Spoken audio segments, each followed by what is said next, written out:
प्रभु यीशु मसीह के मधुर और मीठे नाम में आज दिनांक 3 नवंबर दिन शुक्रवार को आप सब श्रोताओं का हम हार्दिक स्वागत करते हैं। आज के दिन के लिए जो वचन है वो लिया गया है भजन संहिता की पुस्तक उसका 129 अध्याय 23 पद। वचन कहता है, ईश्वर मुझे जांच कर जान ले, मुझे परख कर मेरी चिंताओं को जान ले। प्रियो, यहाँ हम दाऊद को प्रार्थना करते देख सकते हैं जो कहता है कि यह पर्याप्त नहीं है कि मैं स्वयं को ढूंढूं, परंतु हे प्रभु तू मुझे ढूंढ।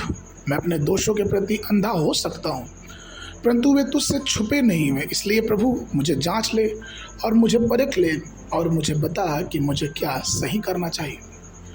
प्रियो, दिल और दिमाग के विचारों को टटोल कर ही हम अपने रास्ते से अपने हृदय के और जीवन के दुखों को अपने जीवन से हटा सकते हैं।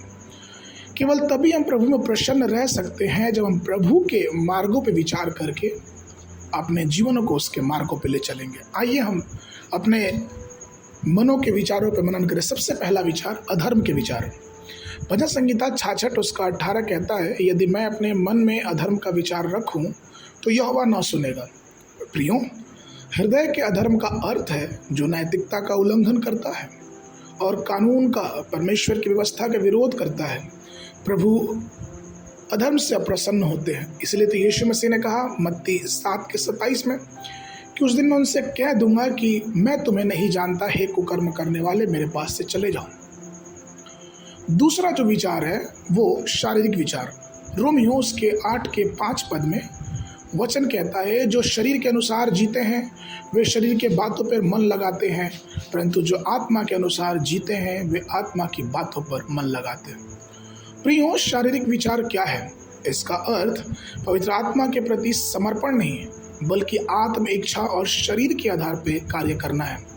इसीलिए पहला कुरिन्थियों उसके 3:3 में पौलुस कुरिन्थियों के कलीसिया को लिखते हुए कहते हैं, क्योंकि तुम अब भी शारीरिक हो, क्योंकि जहाँ तुम्हारे बीच दाह, कला और फूट है वहाँ क्या तुम शारीरिक नहीं और मनुष्य के न्याय व्यवहार नहीं करते?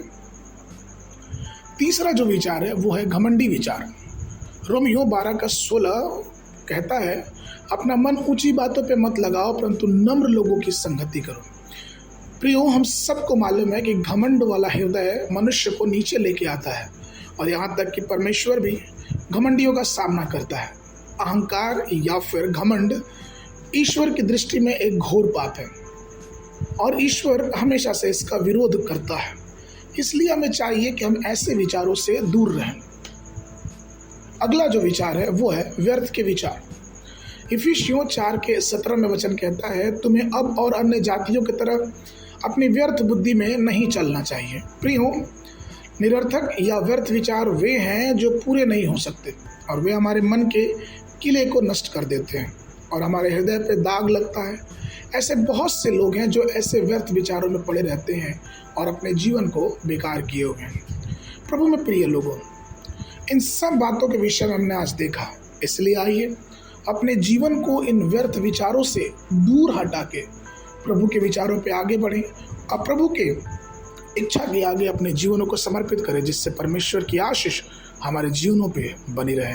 आज के मन के लिए रोमियो की पुस्तक उसका 12:2 पद, और इस संसार के सदृश ना बनो परंतु तुम्हारी बुद्धि के नए हो जाने से तुम्हारा चाल चलन भी बदलता जाए, जिससे तुम परमेश्वर की भली और भावती और सिद्ध इच्छा अनुभव से मालूम करते जाओ। बाइबल अध्ययन के लिए सुबह के समय यिर्मयाह नबी की पुस्तक उसका 30-31 अध्याय, शाम के समय फिलोमोन की पुस्तक उसका 1 अध्याय। परमेश्वर आप सबको आशीष देवे।